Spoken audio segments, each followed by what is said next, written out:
ఇంట్లోకి తెగ నవ్వుతున్నావు. ఏం సంగతి? నవ్వుకోవట్లేదు వదిన, సిగ్గుపడుతున్నాను. ఇంతకీ ఎవరు? కృష్ణ అని చెప్పి మా ఆఫీస్ కొలీగ్, చాలా మంచోడు, వెల్ సెటిల్డ్ కూడా. వాళ్ళ ఫ్యామిలీ కూడా చాలా మంచిది. కానీ మనకి ఇలాంటివన్నీ సెట్ అవ్వవని నేనే మెల్లమెల్లగా దూరం పెడుతున్నాను వదిన. అదేంట్రా? అంటే డాడీ గురించి నీకు తెలిసిందే కదా, అందుకే.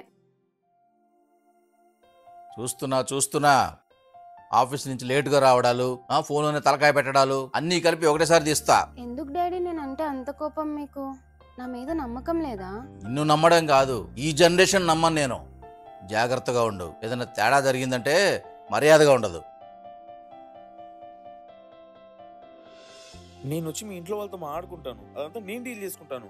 అదంతా అయ్యే పని కాదు కృష్ణ, వదిలే దీని గురించి.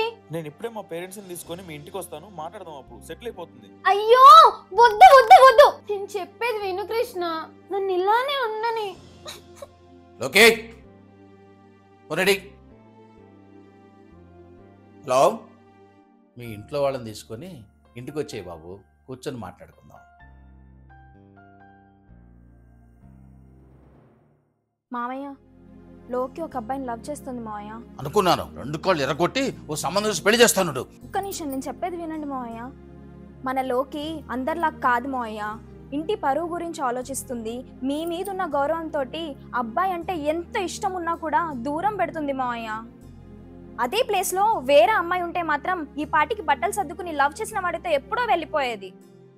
తను మీ పెంపకానికి ఎంత వాల్యూ ఇస్తుందో మీరు కూడా తన ప్రేమకి కొంచెం వాల్యూ ఇచ్చి చూడండి మావయ్య, చాలా హ్యాపీగా ఫీల్ అవుతుంది. థ్యాంక్ యూ వదిన. వదిన స్థానానికి న్యాయం చేసి సిచ్యువేషన్స్ని స్మూత్గా హ్యాండిల్ చేస్తే వచ్చే హ్యాపీనెస్సే వేరు కదా.